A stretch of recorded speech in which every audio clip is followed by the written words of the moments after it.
I'm Jorge, product manager in Siemens. I'm responsible for a part of our Canix devices. And thank you very much for attending the meeting.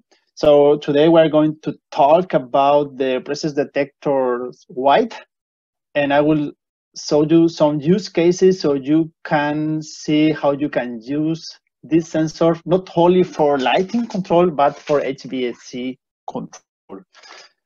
First, let's have an overview of the presence detector white family.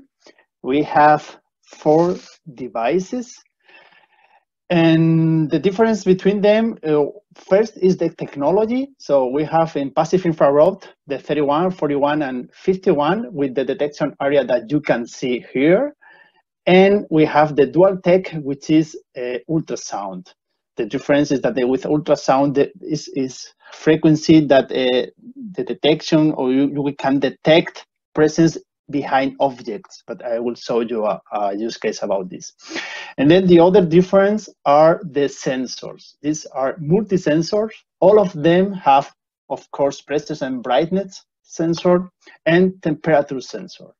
And depending on the model, for example, the 41, it has humidity sensor, and the 51, it has humidity and CO2 sensor as well.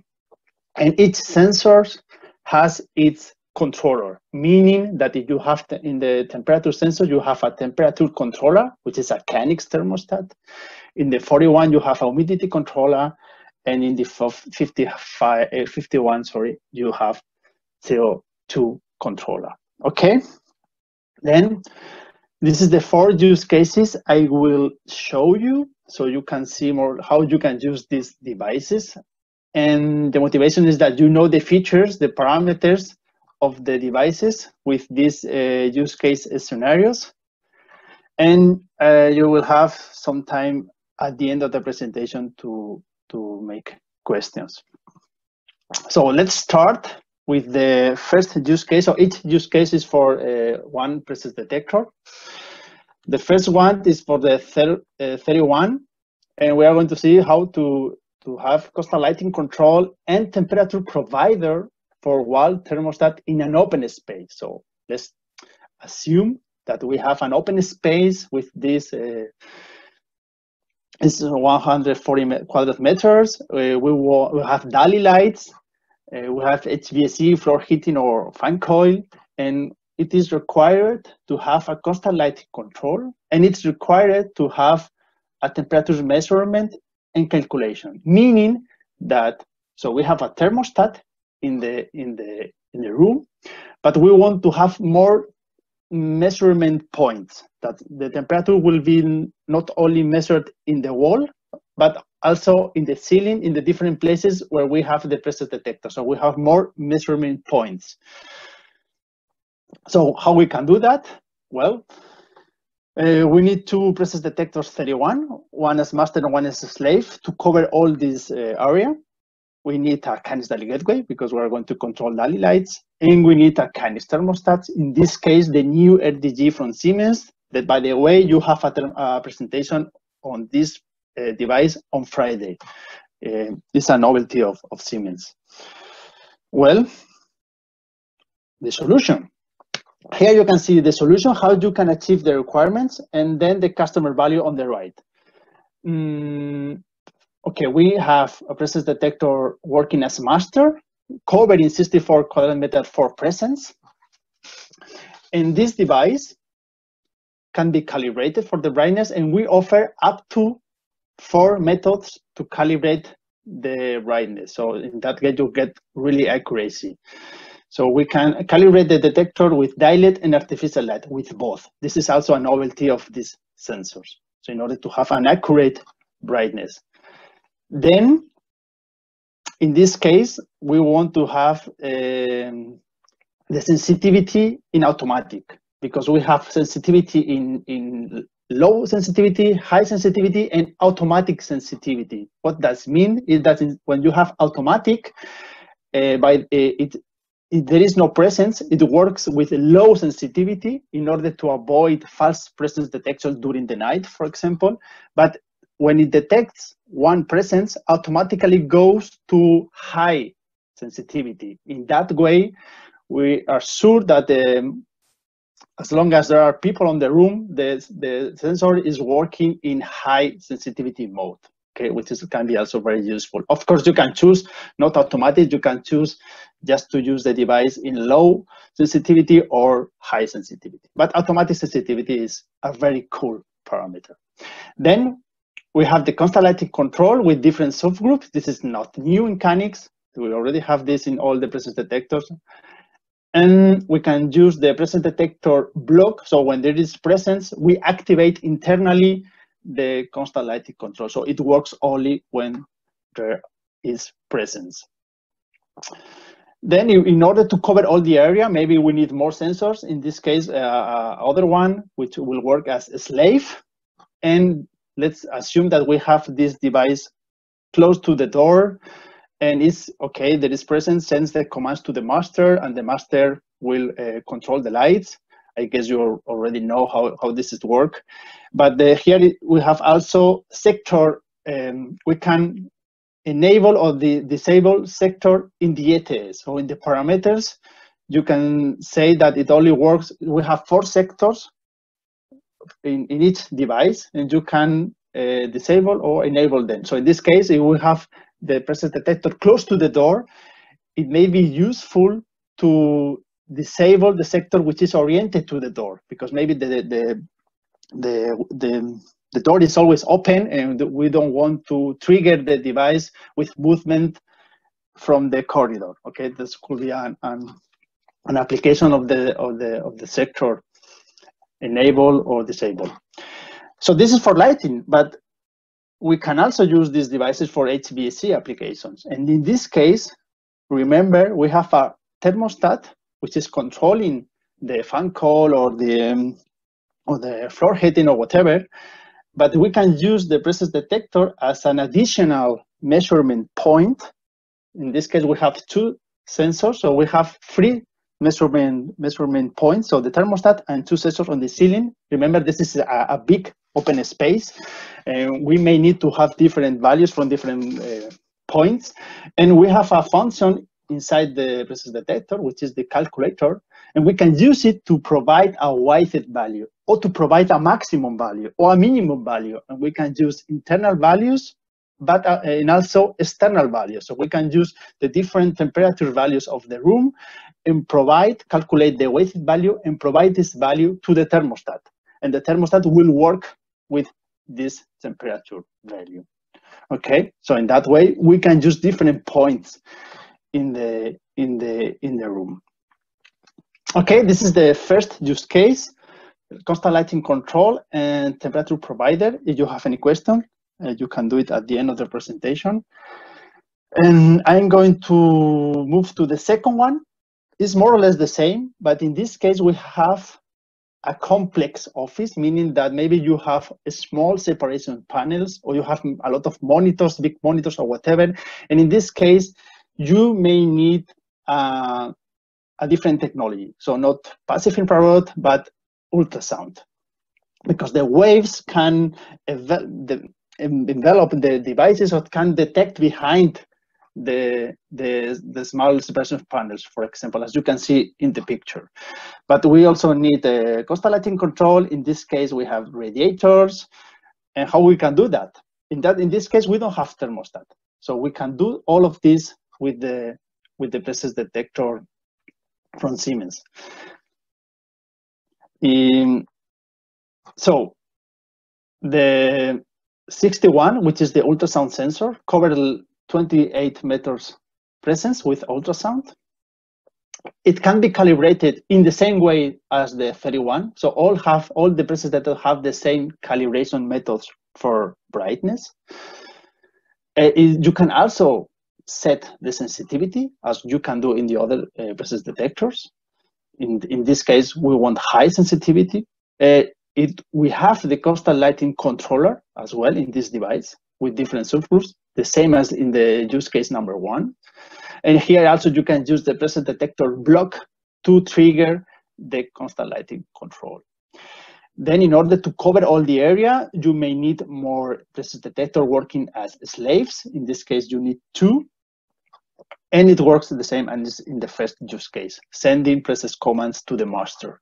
And if we have, like in the use case number 1, a presence detector close to the door, here you can also work with the sensitivity. Here you can use, for example, a low sensitivity for first presence and ultrasound for presence uphold. So if there is nobody, if there is no present, it will work with a low sensitivity in passive infrared mode, because this device has passive infrared and ultrasound. And when there is presence, automatically the detector will work with ultrasound technology with high sensitivity. Okay, so you can play with these settings depending on your case. This is for lighting. And regarding HVAC, in this use case, we don't have thermostat, but it's not a problem because we can do all of this with this presence detector. We can measure the temperature that can be corrected with an offset. And then it has a KNX thermostat inside. So really you have a PA controller. You really can control any kind of HVAC system as if you will have a KNX thermostat, but you have this integrated in the presence detector. Also, we have, like most of the thermostats, you have digital inputs for windows. So if the windows are open, you can switch the presence detector to protection mode, for example. And in order to control the set points, the operating modes, and so on, you need an HMI. You need a central visualization, or maybe you need an app in the smartphone or whatever, but the presence detector provides any object needed, so you can control the thermostat from an external device.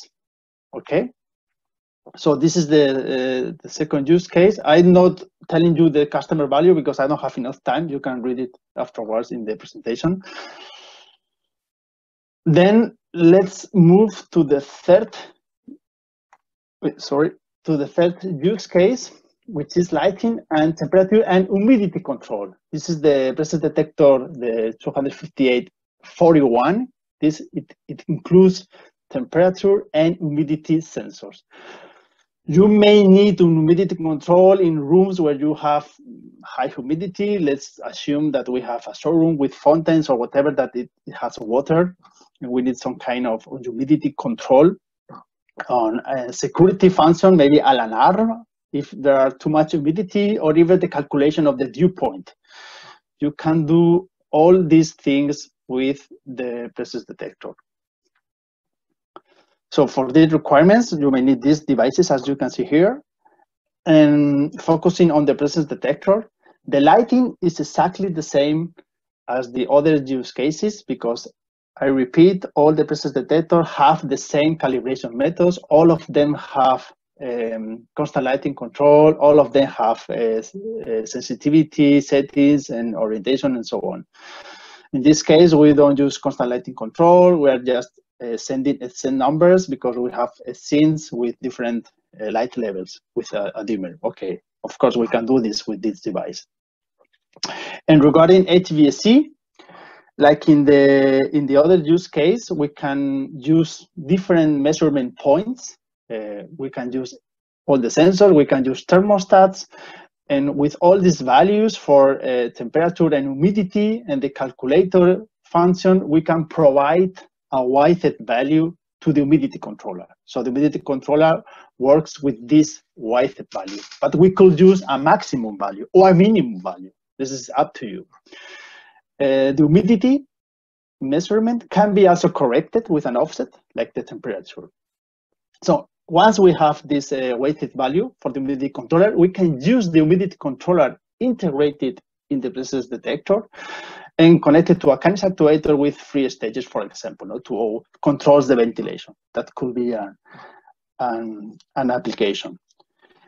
We have also safety function with the limit supervisor functions. We can send an alarm. We can send a command to KNX to say that the humidity is exceeding a certain value, for example. This could be used as a safety feature. And then we can calculate the dew point of the room, of course. And we can use this dew point calculation to trigger the dew point mode of the thermostat and stop the cooling. That could be other nice application. You can do all of this with the presence detector. But you need, again, an HMI. You need something to change the set point or to change the operating mode. In this case, you need a Kinix visualization or app or whatever. But the presence detector provides all the objects you need to control the humidity or to control the temperature from Kinix. Okay, this is the third use case. And then let's move to the last use case. In this case, we have the lighting, temperature, and CO2. And for CO2, we need the presence detector wide 258T51. This device has temperature, humidity, and CO2 sensors. In this case, we have a classroom or a meeting room with daily lighting. And again, it is required to have constant lighting control.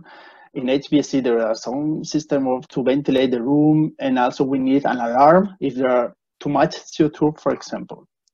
For these requirements, we need one presence detector or more in order to cover all the area.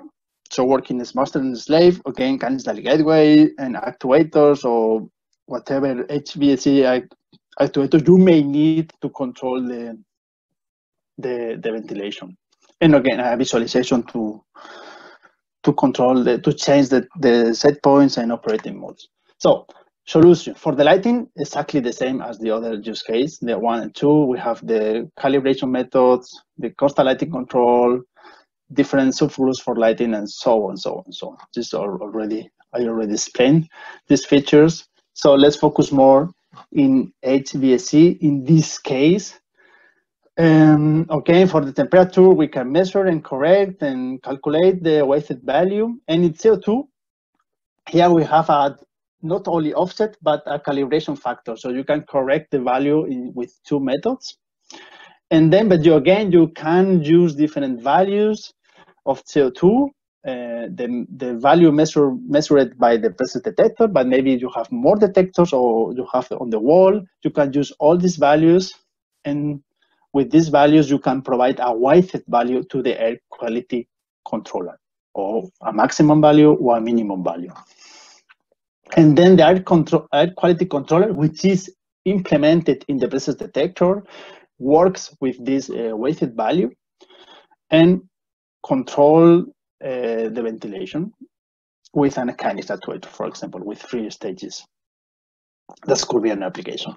And also we can have the max function that you need to depending on which is the highest value of the humidity or CO2, you can get the max value of both, and you control the ventilation either with the humidity or with the CO2. That you can also do it in the presence detector with the calculator function, which is the name it max function.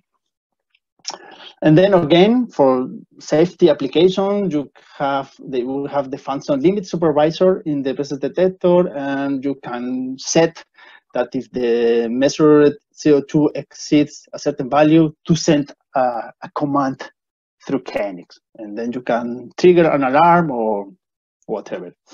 And here again, you need central visualization or maybe an app or whatever to change the set points if you need it, or to change the operating modes of the Kinix thermostats or whatever. Because remember, you have the presence detector on the ceiling, there is no HMI, but you have all the communication objects needed to control anything in the presence detector externally from other Kinix device. Okay. This was the last use case. Here you have all the variants, all the presence detectors with the different surface mountings. We have also remote control air and a mounting plate for boxes for. So you have a link to the documentation and application program for the ATS. So here you can see all the features. So thank you very much. And as I say, you have any consult or any question, I will be glad to talk to you. Thank you and have a nice day.